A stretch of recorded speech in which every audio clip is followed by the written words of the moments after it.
Hello, everyone. Last night we had such a wonderful celebration of our 25th anniversary, and we forgot to start the recording right at the beginning. So this morning I am going to share the very beginning of the presentation, and then it will flip into when we started to record. And so you'll get to see the whole thing. So I am going to share my screen.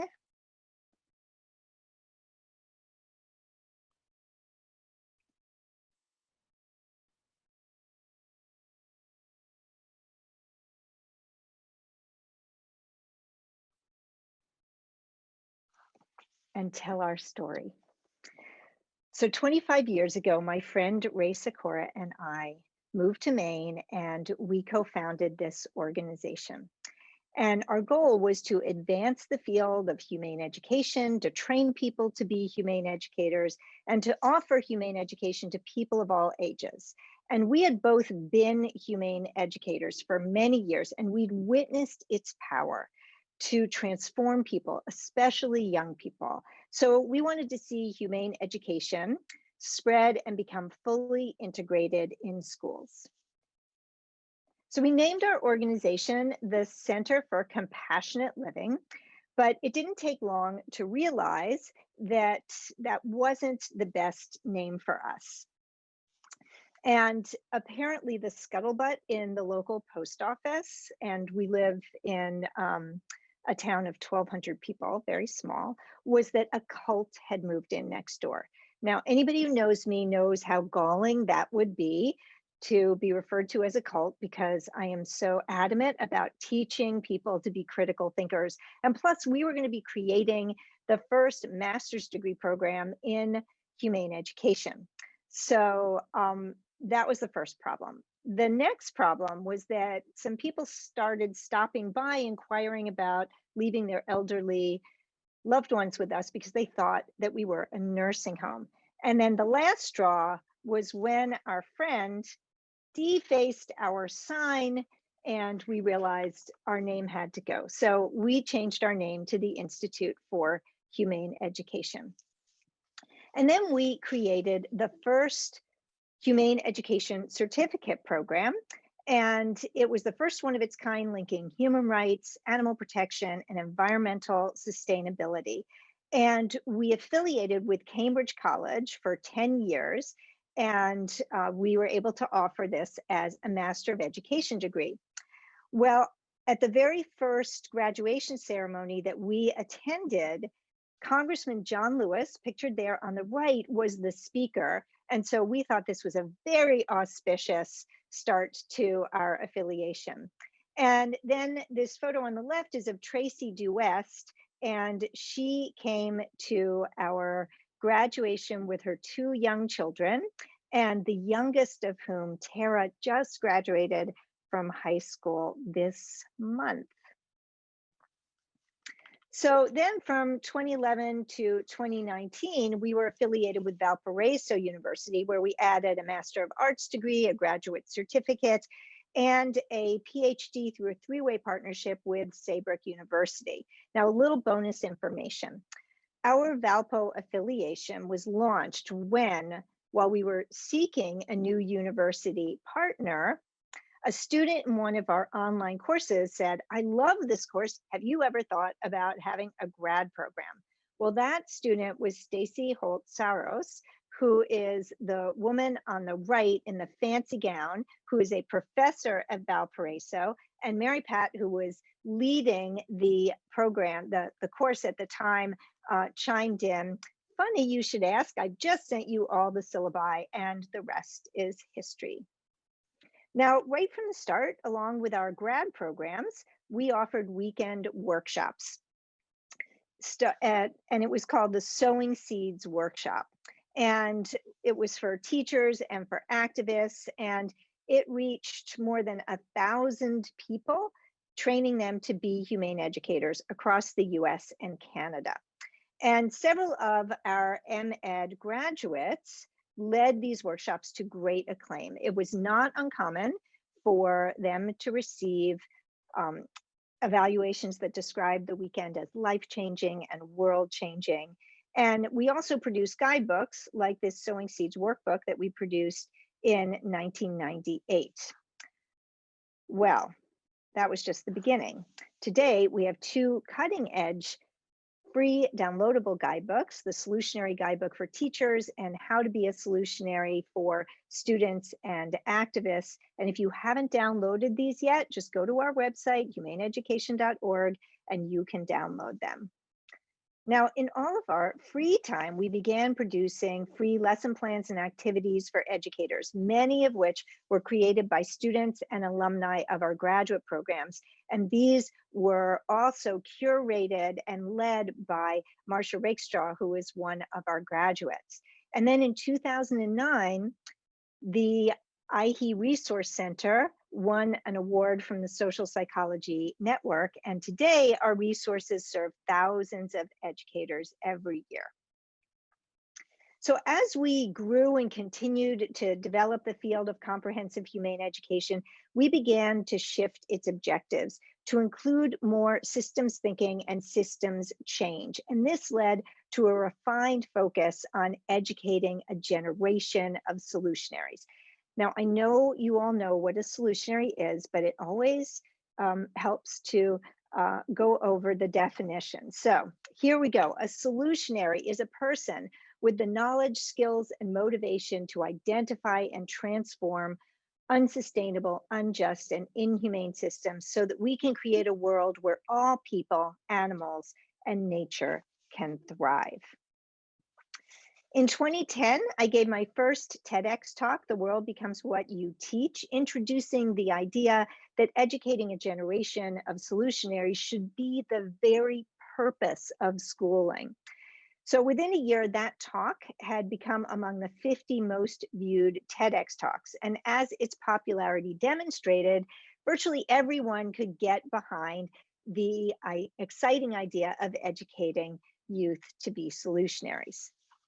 Now, we have and had wonderful partners and colleagues in this work, and many of our graduates have gone on to lead and create humane education programs and initiatives. And in 2013, we partnered with two organizations, HEART, where several of our alumni, including Bob Schwab, Kim Corona, Mickey Cudia, Christina Halvershorn, Danny Denneberg, and Liz Walsh, have either worked or currently work, as well as partnering with the Jane Goodall Institute, where alumni Sean Sweeney in the top right works as the associate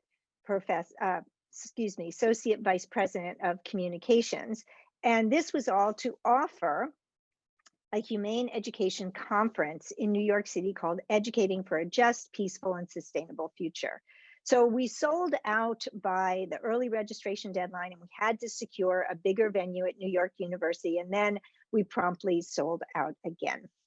Well, Jane Goodall keynoted the conference along with Arun Gandhi, Mahatma Gandhi's grandson, and many of the people who were with us last night remember that inspiring day when it seemed as if the comprehensive humane education movement came of age.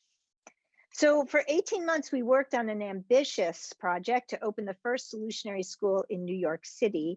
And ultimately, we decided to shift our strategy from opening a single school to working with many schools and teachers to bring solutionary focused humane education into classrooms, starting with the Solutionary Congress program in New York City in 2016, where we worked with these amazing students, one of whom, the girl on the right, I'm still in touch with. And a letter that she wrote became the preface to my book, The World Becomes What We Teach. And this fall, she's heading to Brown University.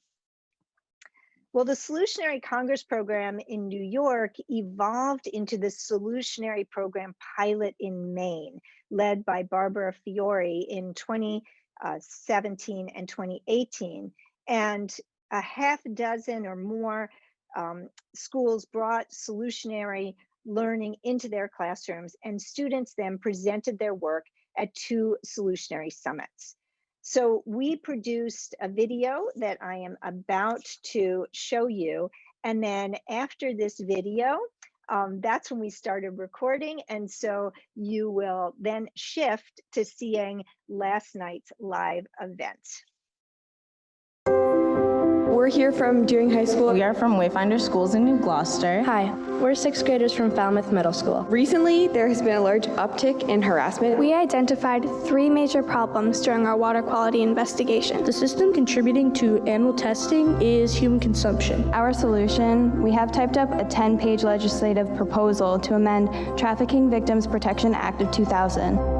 The Solutionary program is an initiative of the Institute for Humane Education to give young people the tools, the skills, and the preparation to be solutionaries able to solve real-world problems through their school curricula. The main reason I adopted this program in my classroom is the idea that it took things to the next level by going into the action mode. For me as an educator, my goal for my students is for them to become good global citizens, and I feel like this is a really direct way to help them practice those skills. Having the stakes be a little bit higher than just presenting to your teacher, which is important, but having a little bit more of a wider audience, a little bit more impact, and the ability to maybe actually make the change and not just making a PowerPoint about something. And that's our goal, is to make change makers for the future. And I feel like this unit for these sixth graders is going to affect them in lots of parts of their lives now, as well as in the future. Because it affects everything. The future generation is going to be empowered soon. And if they're not educated and capable, then we're in trouble. I honestly believe the way that the Solutionary program works and the approach that they take to education, that should be infused into all aspects of education with our students. A lot of it is really up to the students,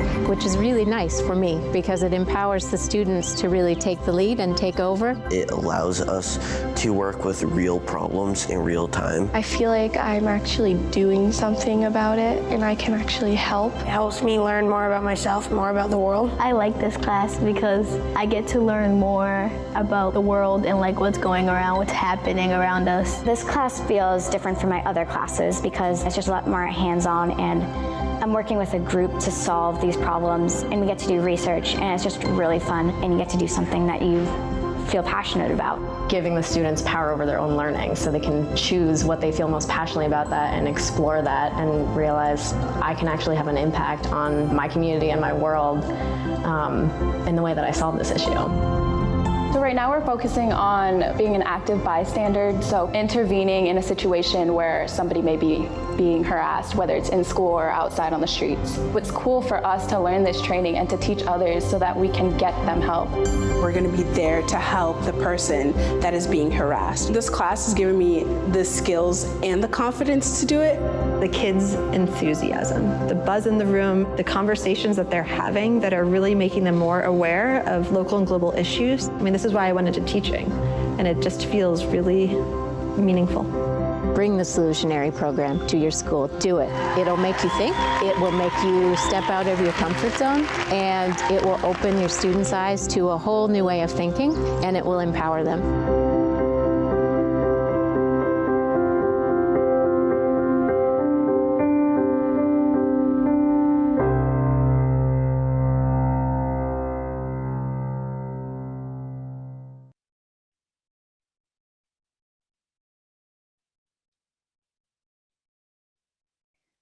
So not long after our 2018 Solutionary Summit, we heard from the Environmental Literacy Coordinator at the San Mateo County Office of Education in California.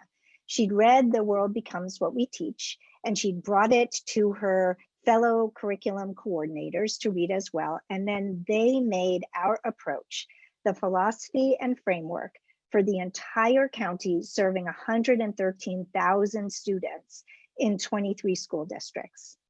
And they continue to use my book as the primary text for teacher professional development, and they've since trained hundreds of teachers to develop solutionary units for their classrooms. Well, last month, 66 teams of students submitted solutionary work for their first annual Solutionary Fair. And despite COVID and 2 years of having to cancel the in-person event, students still collaborated on solutionary efforts to address problems that they care about. Now, what we learned from both piloting the Solutionary program and working with San Mateo County, as well as Oceanside School District in New York, which is integrating solutionary learning into the entire K-12 social studies curriculum, and which held this Solutionary fair on the same day in New York as the first person was diagnosed with COVID last March of 2020. And what we learned is that instead of promoting an additional program for teachers to take on, we offered a process by which teachers could embed their curricula with solutionary learning. So we mapped out that process, we created the guidebooks and developed a 30-hour online solutionary micro-credential program for educators. And this self-paced program begins the first Tuesday of each month. And thanks to generous donors, many of whom are on this Zoom tonight, everyone who needs a full or partial scholarship in order to participate receives it. So in 2020, we also found a new partner for our online graduate programs with Antioch University to offer an MEd, MA, graduate certificate, and the first doctoral program in education with a specialization in humane education. And Antioch is a global leader in progressive education, and we are so proud to be affiliated with them. And these are just some of the photos from our week-long humane education immersion at our campus in Maine, which has been part of our summers since we launched the Humane Education Certificate in 1997. Now, that top left photo is our very first group that came to our campus, and the bottom right photo is the last group to come to campus before COVID. And several of those pictured in that photo are now our first graduates from Antioch. And many of you who are here tonight have been at our residency week at IHE. And this is normally the week that we hold our week-long residency, and the lupins are all in bloom. And sadly, there are no students here to appreciate them. So I'm doing extra appreciation of them, but we will gather again in 2022 here on campus. Now, I could spend hours telling stories from those weeks, ones that some students have described as the best week of their lives, which is pretty amazing feedback for what is an intensive graduate level course. Those weeks have formed friendships, partnerships, and humane education businesses. Student presentations and collaborations during that week have turned into brilliant projects, school programs, organizations, community-based initiatives, and of course, free downloadable humane education activities on our website. And I hope by now you're thinking, oh, I gotta get on that website and download some free activities. So there are so many stories I'd love to share about residency week, but I doubt you want to be on this Zoom all night. So I'm just going to share one story that for me sums up the creativity, wonder, and joy that humane education engenders. One year, a student found a piece of parchment that was burned around the edges in our kitchen area, and it was an invitation to come gather at the pond that evening after dark, and it was signed Nocturna.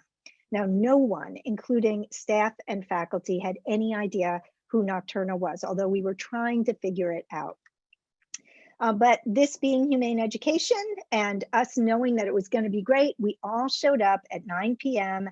at the pond, and there was Nocturna, who was in costume and not recognizable. Plus, her voice was disguised. But we soon figured out who it was.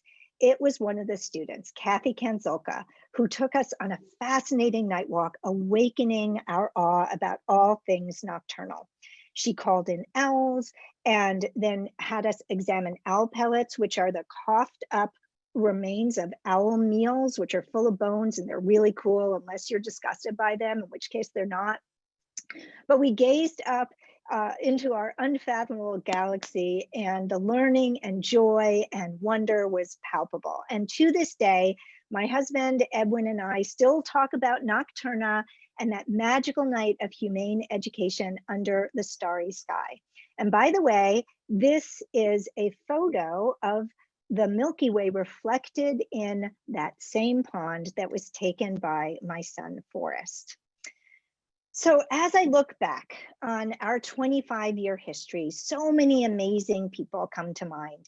We have more than 200 alumni of our graduate programs advancing the humane education movement in schools, universities, through nonprofits, as entrepreneurs, best-selling authors, award-winning filmmakers, scientists, social service professionals, activists, artists, and more.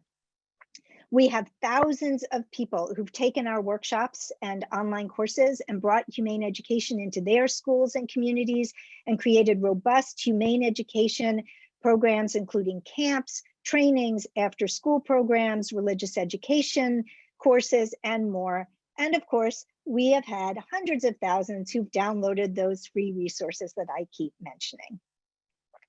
Our reach has spanned the globe. There's a school based on our approach in India, and its founder is actively spreading solutionary curriculum and pedagogy to other Indian schools. We've trained teachers who are now bringing humane education to China, other parts of India, countries in East and West Africa, France, Spain, Italy, Brazil, Hong Kong, Guatemala, Mexico, Costa Rica, and more. And there are vastly more classrooms than we know about where teachers are preparing their students to be solutionaries. Because it's only when someone reaches out to us, as education professor Kathleen Tate did more than a decade ago, to say, hey, I've been using your resources and teaching my students to be humane educators, and they've been reaching thousands of children in classrooms, that we even learn about our impact. And now Kathleen has created the first undergraduate major in humane education. So that's where we've been. Where are we going? When Holly Rodriguez, who you just met, our new advancement and communication specialist, came up with "The future is solutionary" as a tagline, we all loved it. Frankly, the future must be solutionary. While much has improved in the world, and most of you know me as an evidence-based optimist who pays as much attention to what is going right in the world as to what is going wrong, there are problems we face that are potentially catastrophic for our and other species, and some injustices and cruelties are increasing rather than diminishing. But there is a solution, and it really is a simple one. We must change what is taught to young people. If teaching solutionary thinking and fostering solutionary action become embedded in the educational endeavor, everything, and I mean everything, will change for the better. This, by the way, is the new cover for the revised edition of my book, which came out today. And it's our hope that the book is read by hundreds of thousands of teachers, curriculum designers, school administrators, parents, and everybody who cares about our future. IHE's work ahead is to ensure that the solutionary framework becomes foundational to an ever-increasing number and diversity of schools, colleges, institutions, and communities, both nationally and worldwide, and that young people like these who have participated in our solutionary programming are joined by millions more. We need to expand the leadership of the comprehensive humane education movement by increasing the number and diversity of students enrolling in our graduate programs and teachers enrolling in our solutionary micro-credential and utilizing those free resources. And it's our work ahead to contribute meaningfully to social justice by making sure our organization is self-aware and our programs and resources are relevant to, used by, and in the service of diverse and marginalized communities. Our efforts to reach a wider audience and bring the solutionary approach to teachers and students include developing relationships, collaborations, and partnerships with other organizations, including all of these, which you can also find on our website on our colleagues and partners page. Hiring Jess and Holly this past April to share our work wider and farther, producing new solutionary content to help teachers and students, like the video that we are going to premiere at the end of this evening, and getting media attention. And in terms of gaining media attention to spread our message, approach, and offerings, we were just selected by the mini documentary show Viewpoint with Dennis Quaid to be the educational organization they profile for their show. So their 5-minute documentaries air on PBS, reaching millions of viewers. They also produce a 1-minute version for cable news and entertainment shows. And then they'll also be producing a 7-minute version that will be sent to 1 million educators. And last week, Jane Goodall let us know that she had agreed to be interviewed for this segment on our work and educating the solutionary generation. And so the show will be taping in September, and it will air at the beginning of 2022 and be seen by millions of people. So now I am going to stop screen sharing and end the presentation. And I just want to close by saying everyone on this Zoom is part of the effort to build a just, sustainable, and humane world through education. Among you are the leaders in this field, the donors who are providing the fuel for this work, the teachers and school administrators who are educating the solutionary generation, and humane educators working in and through every kind of venue and with every kind of audience. It is our collective efforts that will lead to a future that is solutionary. And we are so grateful to you. And I am raising a glass in a virtual toast. So thank you very much for tuning in. And I am now going to turn it over to Holly. Good evening, everyone. Thank you so much for being here with us tonight to celebrate IHE's 25th anniversary. We thank you for being here. We thank you for your support. Because we know IHE is here and we're able to do what we do because of you. We believe that it's possible to create a world where all people, animals, and the environment can thrive. Your support is critical to providing resources for educators who are going to learn and to teach a generation of solutionaries, because as we know, the future is solutionary. This year, as we all know, has been pretty unprecedented for all of us, but it's been especially daunting for our students and our educators. And after such an endurance race, teachers are looking for ways to inspire students, to get them re-engaged in the classroom. And now more than ever, we have an opportunity to bring resources to these teachers. Many of you have generously given to IHE in the past, and we are so grateful for you.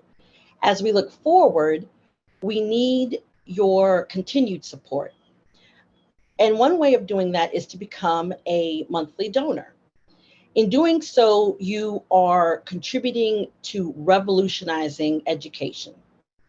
If you sign up to be a monthly donor by July 1, you will receive a signed copy of the revised edition of Zoe's book, The World Becomes What We Teach, which she, as you saw earlier, she said came out today.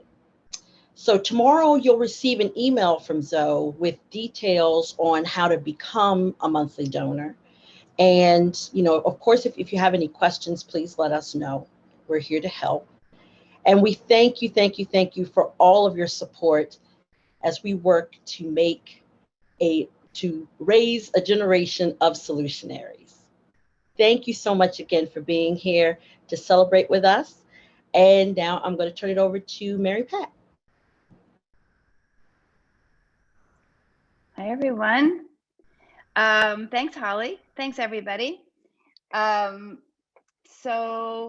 Well, Zoe said we were going to have a discussion. I'm not sure about that. I'm up for that, but this is mostly like comments and Q&A. If it turns into a discussion, awesome. Those in the grad program will recognize the salon format.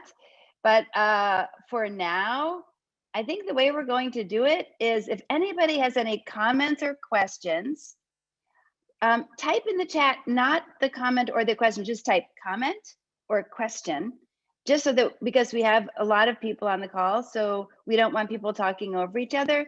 And then I will just say, for example, Vincy has a question. Go ahead, Vincy. And then Vincy will unmute and ask her question. We'll do it in a very civilized manner, such as that. If you'd like to put a little something in there, but you don't want to say it out loud, that's fine. I'm happy to do the reading for you. So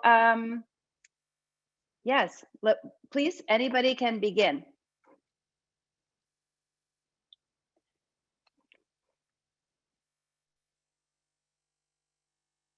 While people are being shy and taking their time to write their comments and questions, I'm now finally getting to like scroll through and see all your faces, and oh, I'm feeling a little verklempt. Well, like so many people who you know, have been part of this organization, some since its inception, and it is just an absolute utter joy to see you all. Okay, now I'll be quiet. Oh yeah, good idea. Good idea. Vincy has a suggestion that somebody, not me, somebody take a screenshot of every page. Jess, I call upon you. Can you do that? Thank you. Okay, let's see. We have a little fan mail. Marion said, thank you so much for all your efforts to create a solutionary future. Thanks, Marion. Kate will take some screenshots and send. Thank you, Kate. Roberto has a question. No. Okay, let's see. Okay, everyone be pretty for 30 seconds while Kate takes a picture. Okay, Danny, we understand Danny Denenberg has to leave. Thanks for being here, Danny. Yay, question from Kurt. The system is working. Kurt Schmidt, you're on. Thank you, and hello, and what a treat this is to celebrate with you all. Familiar and not so familiar faces. I know this is a group of goal setters, and so my question is to do with what are some of the goals for the next 25 years?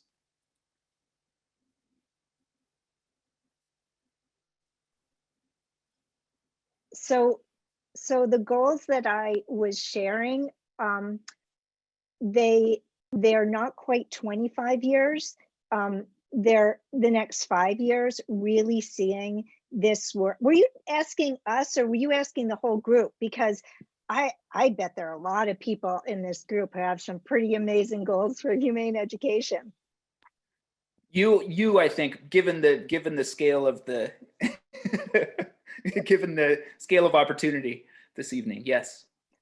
So I mentioned some of them, really making this solutionary approach and humane education approach foundational to, you know, thousands of schools and reaching millions of kids. And that's a primary goal. Making sure that our work is really serving the most marginalized and under-resourced schools and communities, and really educating the leadership and making sure that it is a diverse leadership across the US and the world of humane educators who will take this forward. So I would say that's a 5-year goal. So check in with us in 5 years, and when we've completed that, we'll let you know about the next 20. How's that?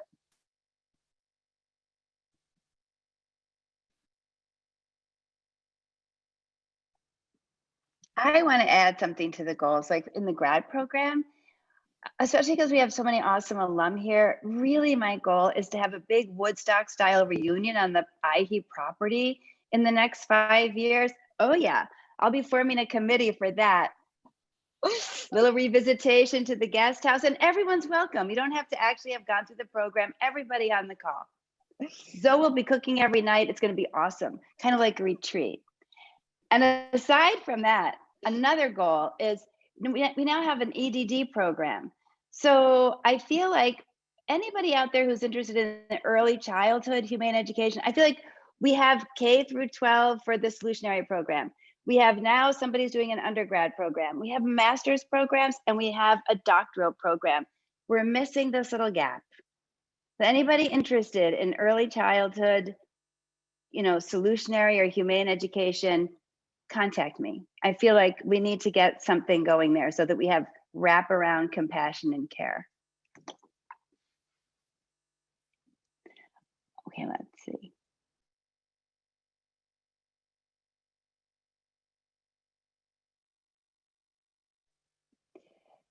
Tracy has a question.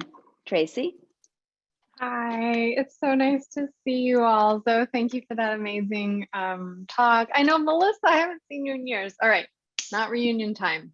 So and Betsy. Hi, Betsy. Okay, so I'm gonna calm down for a second. I'm such a proud graduate of IHE. I have a couple questions, but they can come back to me.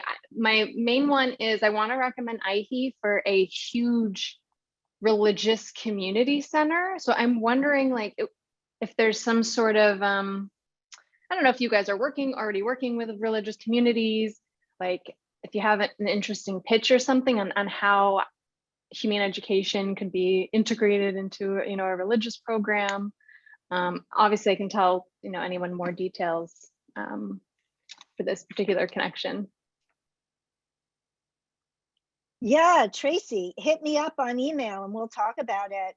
As many of you know, I got a Master of Theological Studies and went to divinity school. So religion is a strong interest of mine. And one of the religious communities that regularly asked us to present in the very early years of this organization was the Jain community.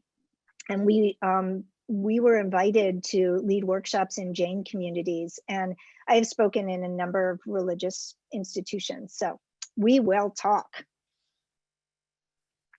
Sounds great. Thank you so much. And Meredith, Janine, where are you, Meredith? Meredith has a question. There we go. Hi, Meredith. Hi, everyone. Hi, Zoe. I'm currently in the master's degree program for humane education, and I have two questions. I was curious. I talked to a very good friend of mine who's a teacher or was a teacher and is assistant principal, who says so many teachers would be so interested in this and would love to do this, but they're dealing with so many political and all the other things that they deal with that it's like they don't even have the space to do what they're doing now. And I'm curious, so, if you've come across that, I'm assuming, or if there's maybe a thought about how to solve that. It's not that the need isn't out there or wanted, but they're just dealing with all the things in the educational system that they're dealing with. So that's my first question. Meredith, and I'm going to actually ask somebody else there are a lot of teachers who are here on this who I think could answer that better than I. I'm going to ask if he's willing. Steve Cochran, are you willing to say a couple words about that? Steve is on our board of directors and he's the former superintendent of Princeton Public Schools. And if you're willing to say a few words, that would be great. And then any other teachers who might like to respond to that question, I would invite you to do so. Sure. Thank you, Zoe, and congratulations to you, to IHE, and thank you all for being here. I'm new as a board member, and I'm just so overwhelmed with the number of people and the depth of the experience that's represented by the people on this call. Meredith, that's an outstanding question, and I don't have a simple, easy answer to it because our country is facing so much divide. And there are political pressures that school leaders are facing, that teachers are facing. There are obviously states that are looking to have laws that prevent certain topics from being discussed and topics that would relate to issues around social justice. And so I know teachers are struggling. What I see though is that with all the problems that we are facing as a world, from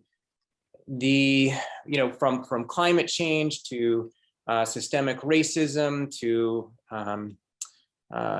gun violence, like, of all the problems we are looking at, the biggest problem we're facing is our inability as a society, as a culture, to know how to solve them. And what IHE offers, what the Solutionary framework offers, is skills in how to solve problems. And we know as teachers that that kind of real life problem solving and giving students agency is probably the greatest, most powerful form of learning. Many schools are looking at problem-based learning, at authentic assessment. And so I think framing the work that IHE does in the Solutionary program in that context of this is research-based best practice for high-level learning and for real quality assessment. And I think that schools are looking for ways now more than ever, given what we experienced with the pandemic, to engage students in real world ways. And students are looking for ways to solve real world problems. Their sense of purpose has been reoriented by the pandemic. And it's not just about getting into a great college or, scoring the highest number of points on the basketball court. Like they're looking at life and death kinds of issues, at global issues. And so what we're doing is not something that has a political bent. What we're doing is we're not teaching content, we're giving people a framework to solve problems that are meaningful to them, to their community, their school community, to their state, to their nation, to their world. And I think framing it that way with educational leaders and other teachers may free them up to be able to pursue this, because I don't think our country has ever needed it, our world has ever needed this approach more. And I really would invite those current practitioners, those teachers in the classroom, those principals and educational leaders who are on this call to offer their own thoughts on that question as well, because it's an outstanding one. Thank you. That was great. I appreciate that. Thanks, Steve. Any of the other teachers here want to say anything in response to Meredith's question?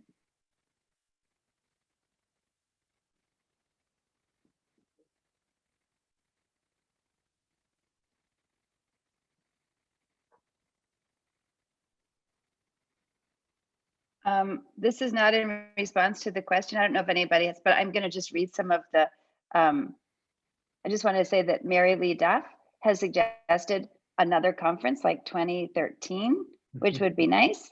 And Dorianne has mentioned we need a collaboration space, or how about getting a collaboration space? Like we used to have the online classroom, which we have for the graduate students, but not for everybody. So I don't want to take away from the teaching conversation. I just don't want to let those things go by.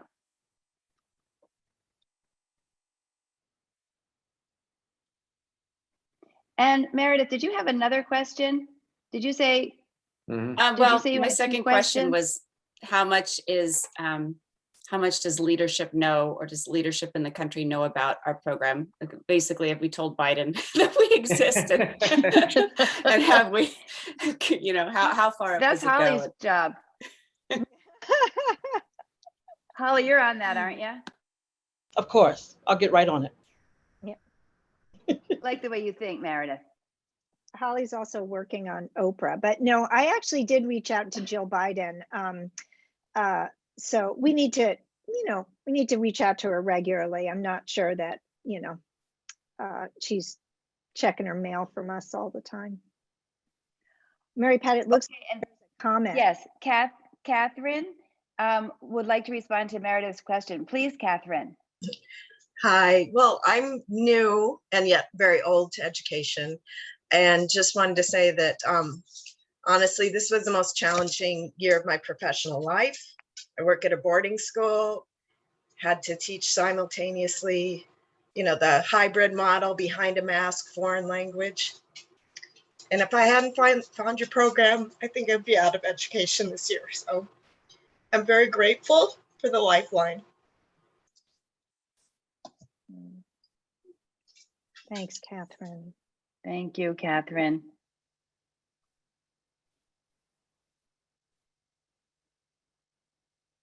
Well, thank you. That gives it a new context, right? It's not giving them more content. It's giving them like a context within which to teach already. So I think that would make a difference for teachers and schools to know.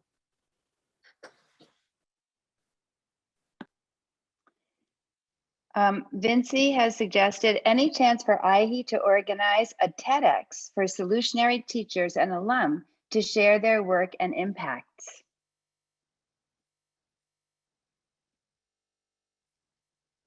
I'm tossing that to Zoe. I think I'm going to toss that to Jess and Holly and just say, as Jean Picard would say on Star Trek: The Next Generation, because there always has to be a reference to Star Trek anywhere I speak. So.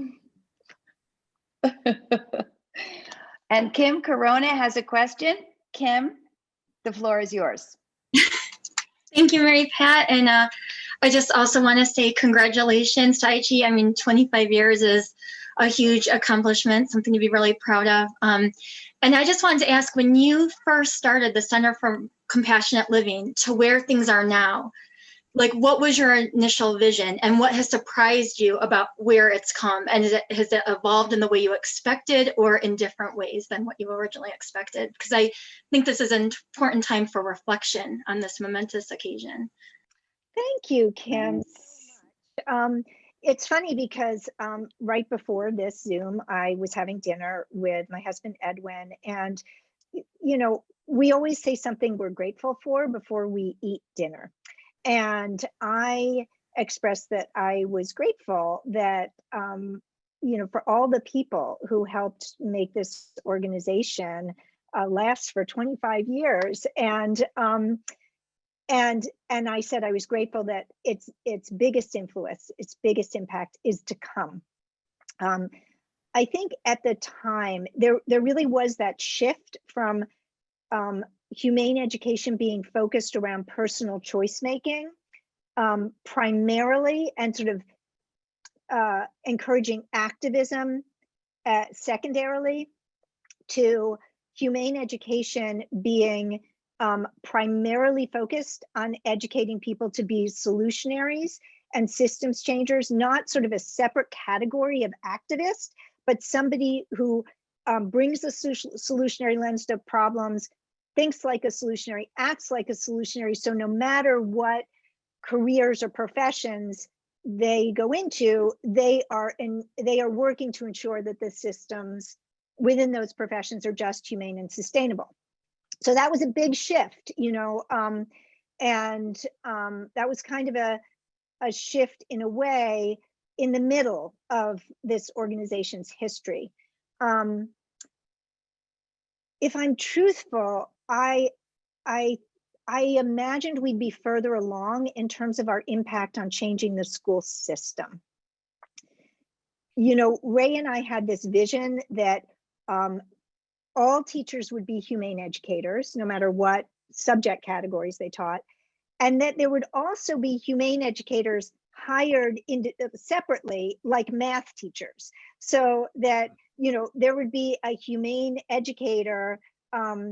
You would take a class in humane education. Well, you know, it was really clear by the end of the 90s and the early 2000s that the way education was heading, where it was, you know, we were losing recess and arts and foreign languages or non-English languages. And I began to see this as probably not the direction that we would go. So then it became more on like infuse humane education into everything. And you know, the school system, the education system is a behemoth, and it is very hard to shift direction. And I had hoped that we'd be further along, and I like to think that the time is now. And I would have liked to think that the pandemic, which so disrupted education, would open a door now to rethinking education. And, you know, honestly, if you can all help make The World Becomes What We Teach, the new edition of it, a bestseller, maybe we can like really, really crack this nut and change education. Thank you so much, Kim, for asking that.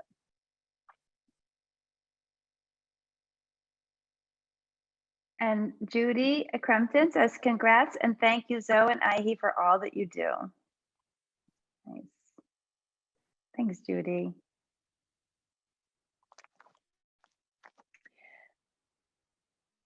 Kathy Can, otherwise known as Nocturna, recommends buy 10 copies and give them away. Great idea, Kathy Can. And thank you, Kim says, so you've made incredible strides in education field in 25 years. Any other questions or comments? Yeah, I have one. This is Kathy. Can I just not start talking in the chat and just keep going? All right, Kathy. All right, fine. Here we go. So that was a perfect example of what I was going to say. This is in response to Meredith's question of how do you bring humane education into the classroom when you have curriculum that you have to hit certain points on, and just do it.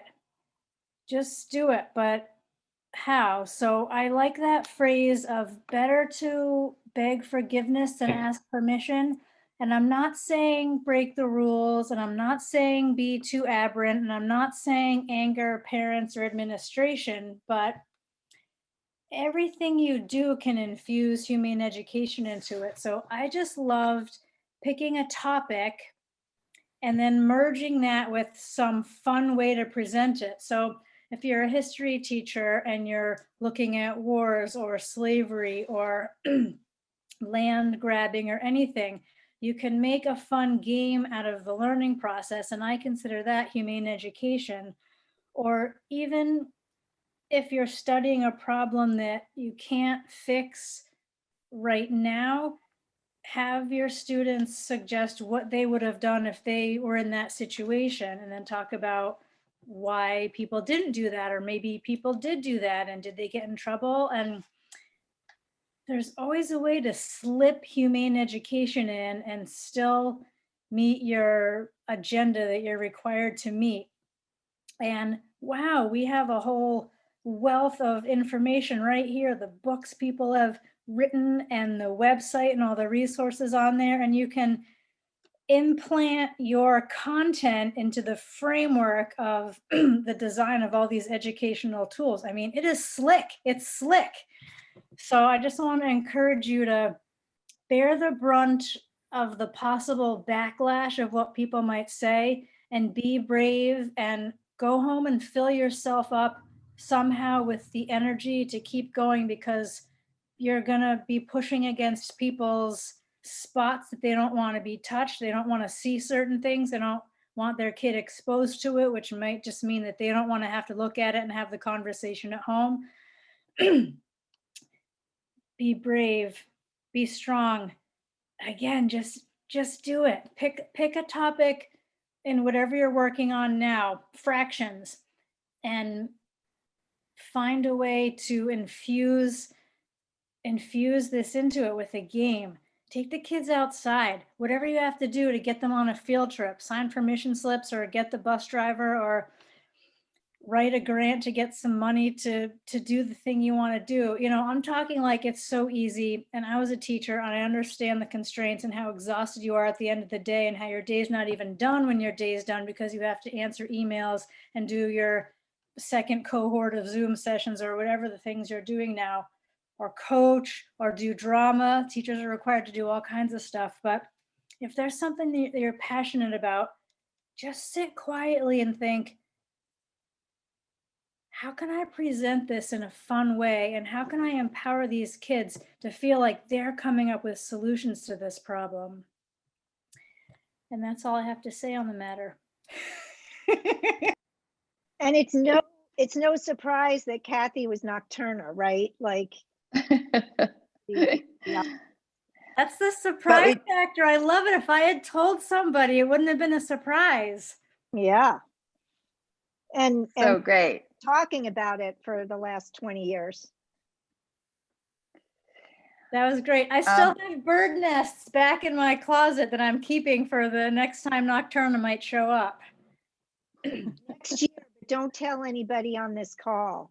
I know you ruined it. Everyone just wipe that from your memory. Ready, set, go. Boom, it's gone. I want to say in response to what Kathy was saying, we have some wonderful teacher comments here. Christina, that was always my strategy as a classroom teacher, and it was really possible to do it even with standards, IEPs, and frameworks. And then Kate said, I agree, it can be done.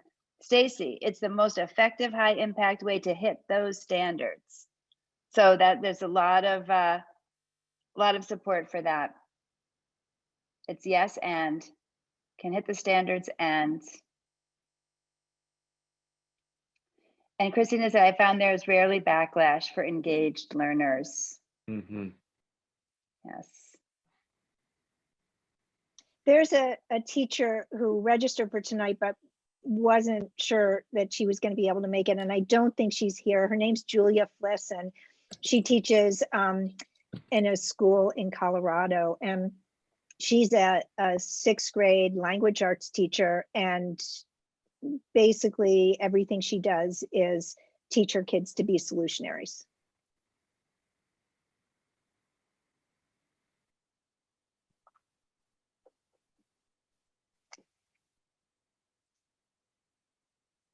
Oh, Dorian has a comment. Please, Dorian. Hi, everyone. My friend is a school enrichment coordinator for, she works with Joe Renzulli at UConn, and she invited me in to work with her students. And she basically finds the gifts in students. And that doesn't mean that they're extra smart. She finds what each child's passion is and purpose is. And it was so easy to, no, I can't say easy, but she gets hired to go into schools across the country. But what was easier to bring me in was because I got to spend time with these kids in a school in Chicago. And we worked on, you know, what each of them grouped off into things that they wanted to work on. And some of them were stuck. And one of my earlier humane education lessons was, what are some of the problems that you see in the world? And that kind of catapulted some of these kids into thinking, okay, well, yeah, but what can I do about it? But the point I'm trying to make is that now with all these Zoom things going on, it seems a little bit easier to maybe kind of infuse ourselves into existing classrooms with teachers and give them examples and show them how to infuse humane education and solutionary ideas into their lessons. Because we went into an English class and this teacher had never seen her kids more motivated and excited just to feel that they could make a difference in the world, but she didn't know how to do it herself. And she is an absolutely amazing teacher. So that was, you know, going in by Zoom seems like the one good thing that happened with this pandemic. That's it. Thanks. Thanks, Dorian. Yes, so I wanted to just mention that Kim has put in the chat, along with that, with what you were just saying, Dorian, we have to challenge the laws banning critical race theory in education.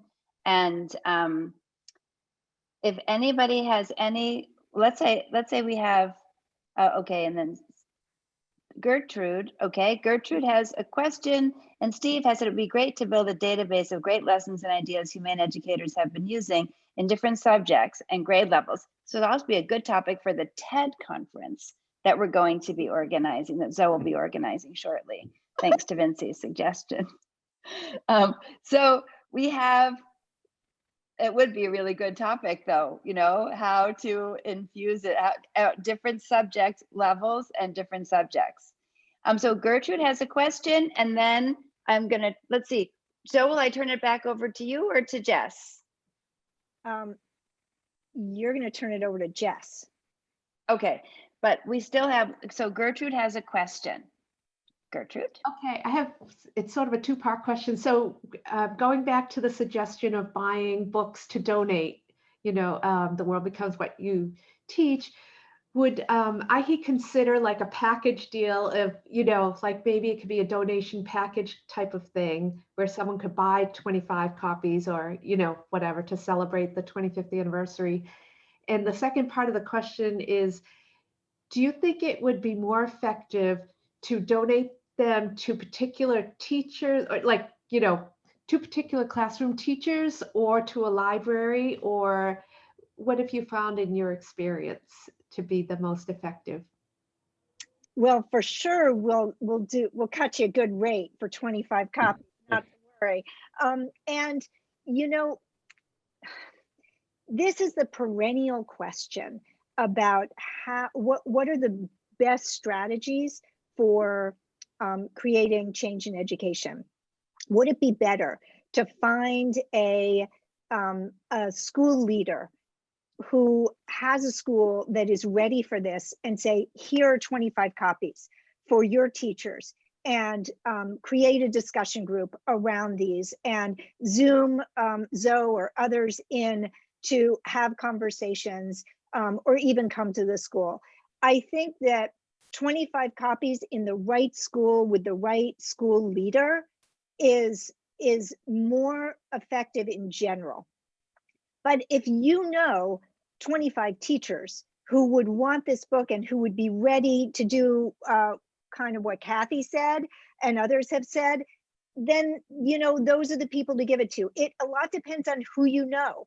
And we're trying to figure this out too. What are the best ways that we can really work with a school or a district? I mean, the San Mateo counties and the Oceanside school districts, we want more of those, because that's where deep change happens, where modeling happens, where we can then start to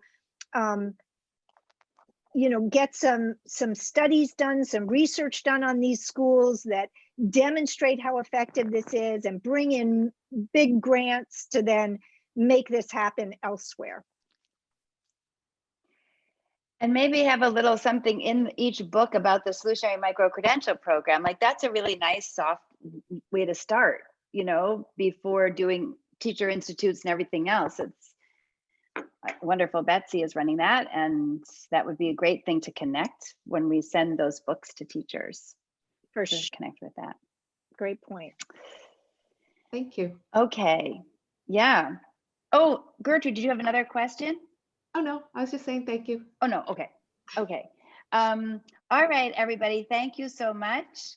Oh, wait, Christina has one more thing. Like an Iron Chef competition, Humane Ed Olympics. You have fourth graders learning about decimals and are going to tackle loss of biodiversity. What would you teach? I love it. Yes, exactly. We need the collaborative space. Dorianne recommended that, and we need this. We need some kind of collaborative space. Jess, I just put that on your plate, but I'll work with you on that. We'll figure that out. I just want to say there are so many people here tonight from HEART, including HEART's executive director, Mina Alagapan, and HEART is a partner near and dear to our hearts, and we are so grateful for all of the work they're doing, which is similar and complementary in many different ways. And we are looking forward to working more deeply with our partners as we move forward, because together there is so much more power than us working individually. Yes. Thanks, Mina. Mina said we love you, Zoe. Nice. Okay, I'm gonna save the chat. So we can capture all these ideas. Okay, so thank you everyone for your questions and comments and for being here. And I'm going to turn it over to Jess. Thanks, Mary Pat. All right, everyone. So we have some prizes that we're going to give out tonight. So I'm going to go ahead and share my screen to the first winner.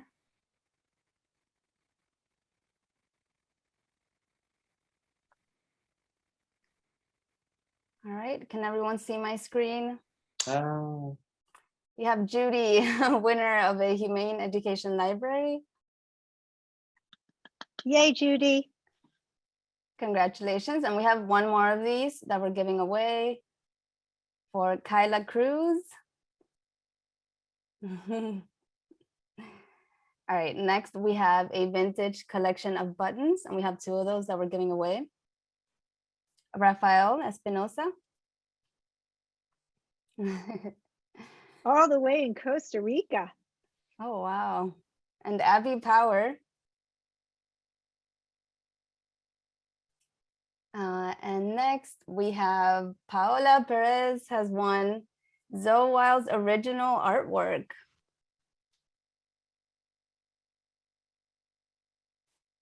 Thank you all so much for being here. You know, it's a little anticlimactic to not be able to cheer for the winners like everybody. But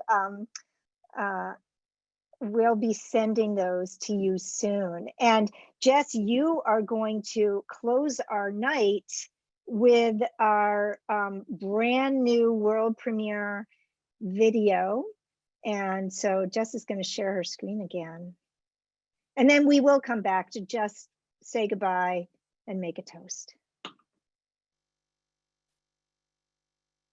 What can we do to create a truly healthy and humane world where all people, animals, and nature can thrive? Most of us want the problems in our communities and the world to be solved. We don't want people. I'm so sorry, everybody. I'm having a little trouble here. Give me one moment and I'll reshare. Fortunately, you're with a bunch of humane educators, so people are kind. Yeah, thank you. I apologize for the delay. It's a great video. I want you to get the full experience.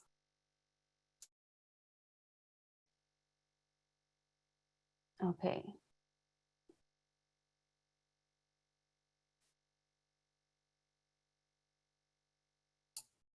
Is this a video we can repost later?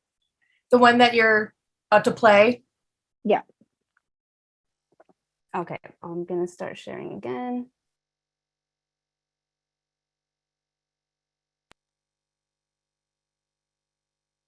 What can we do to create a truly healthy and humane world where all people, animals, and nature can thrive?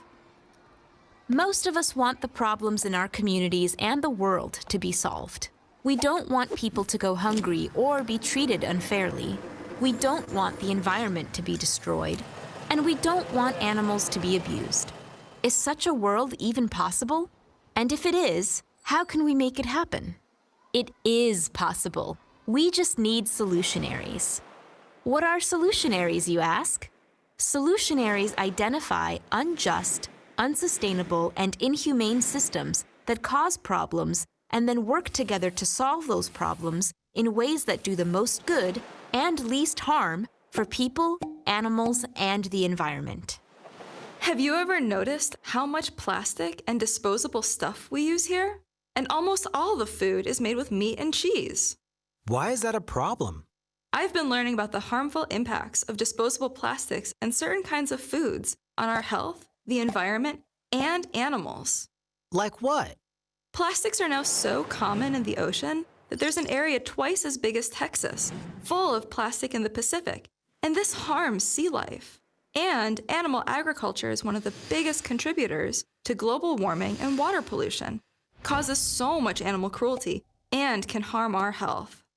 Wow, I want to learn more about this so we can solve these problems. Solutionaries bring a solutionary lens to problems, which helps them not only to identify problems, but also to see all their interconnected causes and solve them in sustainable ways. Solutionaries understand that they must consider all stakeholders, including ecosystems and other species, in order to come up with solutions that do the most good and least harm for everyone. So how does the solutionary process work? Solutionaries choose a problem that they want to solve. It might be a problem in their community, in their country, or in the world. Because smaller local problems are usually easier to solve than bigger global problems, it's wise to start locally, like these students. In doing so, they develop solutions that can also help address more far-reaching problems, like climate change, pollution, inequities, poor health, and animal cruelty. Next, they conduct research to better understand the problem. Solutionaries are investigators who seek to fully understand problems in order to solve them in ways that reduce any unintended negative consequences. They engage in careful, fact-checked research, and they seek out people to learn from, including experts on the problem and its impacts on the environment, on people, and on animals. They talk to others who've worked on similar problems in other places. And they also reach out to people who want to keep the system in place. There are a lot of stakeholders to learn from in order to find solutions that will be accepted and adopted. These students need to talk to other students, cafeteria workers, other school employees and teachers, people being impacted by climate change, animal protection advocates, politicians, the companies supplying food to the school and benefiting from the way things are, experts like scientists and nutritionists, and of course, anyone who has successfully solved similar campaigns in the past. As solutionaries, they listen carefully to everyone, even if they disagree with their opinions. They maintain an open dialogue and build a community to solve the problem they are addressing. So how do people become solutionaries? First, they bring a solutionary lens to problems. This means that they see that problems can be solved. They seek the perspectives of others.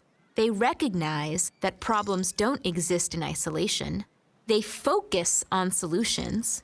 And they look for ways to ensure that no people, animals, or ecosystems are harmed by their solution.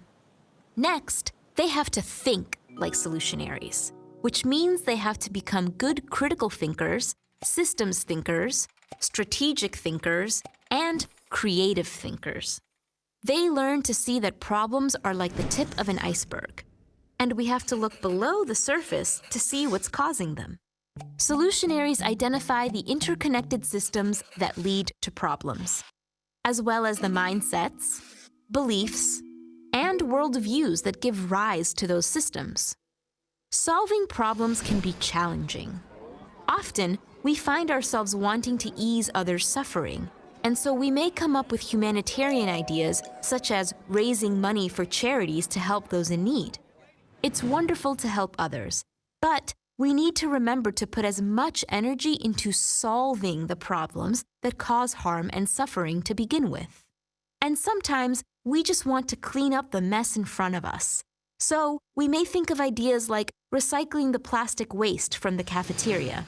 But that doesn't stop the problem of so much disposable plastic being created in the first place, and might even be ineffective because many recycling centers no longer accept these plastics. We still want to recycle, but we need to remember that recycling by itself isn't the answer to the problems of disposable plastic. So while humanitarian and cleanup efforts are important, unless we address the causes of the problem, the climate will continue to warm. People will continue to become ill from unhealthy foods, pollution won't stop, and animals will suffer. The next step for solutionaries is to develop and implement their solutions.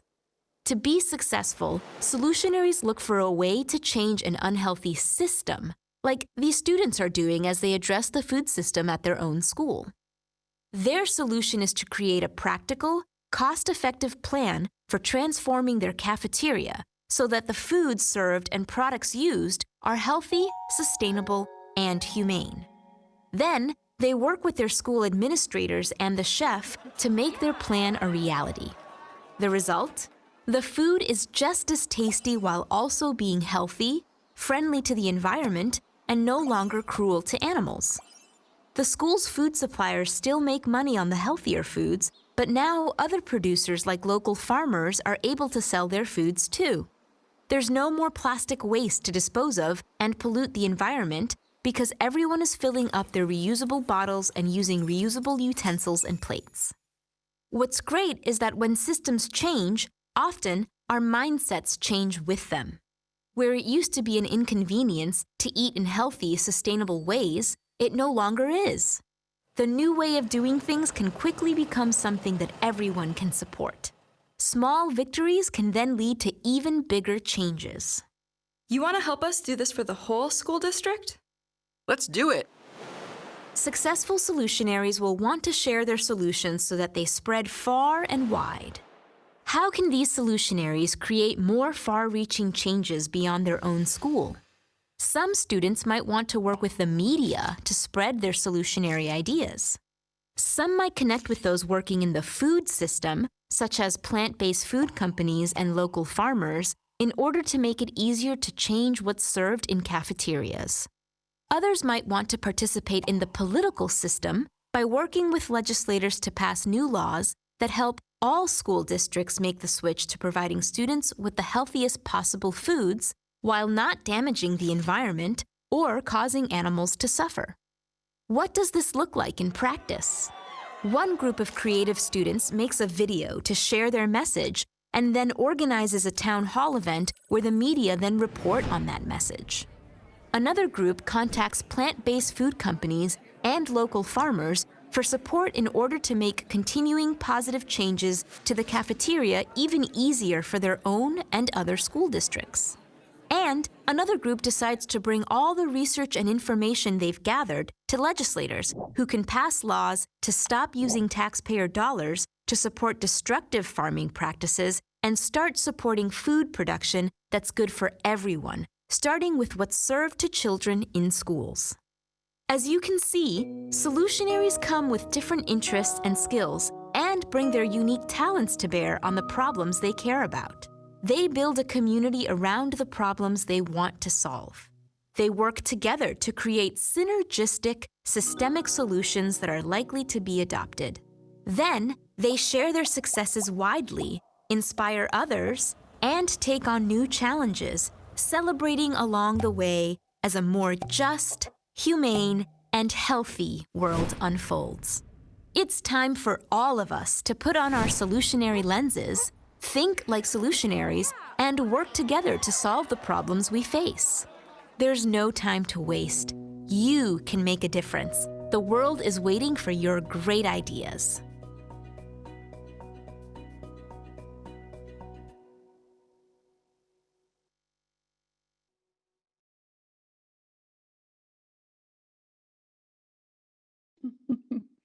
Thank you, Jess, for sharing that. And just so you all know, that video came through a little choppy, and it's not choppy when you actually see it on YouTube.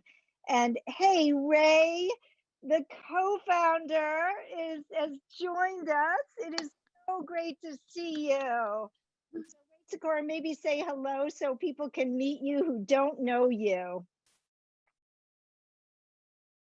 No, you're muted. We can't hear you. Wait, now I'm not muted, right? No, you're not. Okay, good. Hey, I was out hiking in the woods. I totally forgot. And then Danny was like, "Where are you?"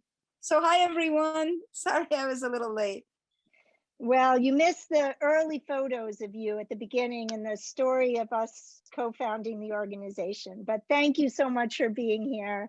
And thank you everybody for being here tonight. And this is really like a joy. And I feel like together, we really can change the world, and we will change the world. So you are all going to be receiving an email from us tomorrow, and please be in touch, and we will keep working to do the work. Good job, Zoe. Thank you for putting Maybe this we can together. all unmute and just say you. goodbye. Let's just unmute. Goodbye. Thanks, everybody. Thank you, Zoe. Congratulations. Bye. Hi, Rita. Bye. So cool. I've been taking screenshots. I'm done with my Zoom. Good. Yeah, send them. Let's get all the screenshots. Now you can play, yes. Y'all can play. Now we can all play. Perfect. Great. Thank you. Bye, everyone. Bye, everybody. Good night, everyone. Thank you for being here. Good night. Night.